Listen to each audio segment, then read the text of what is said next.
if you're worried about making mistakes, you're not going to be able to perform to the best you can perform. You know what I mean? You have to actually just focus on what it is you're doing.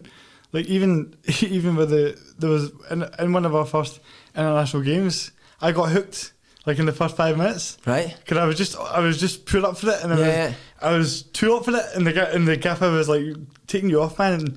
And I remember like my family and my bird were in the stands, and I was like, fuck's sake, this is not ideal. But I bet you that stood you in good stead. It did. So see, failure as well, there's nothing wrong with failing, man. That certain thing at that time just wasn't meant to be for you.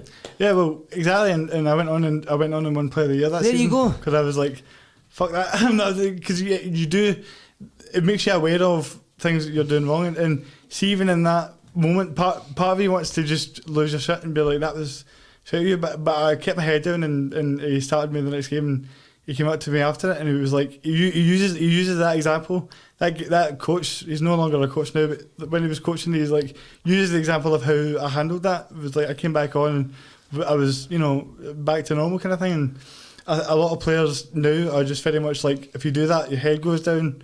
It's but blame the coach. Exactly. But see, the coach. So when I'm coaching and if I'm taking somebody off or I shout at them, it's not for my benefit. I'm doing that because I think that's what's going to stand you in better stead in the long term. Yeah. So if I release a kid for Celtic, it's not because I hate that kid, I want to release him.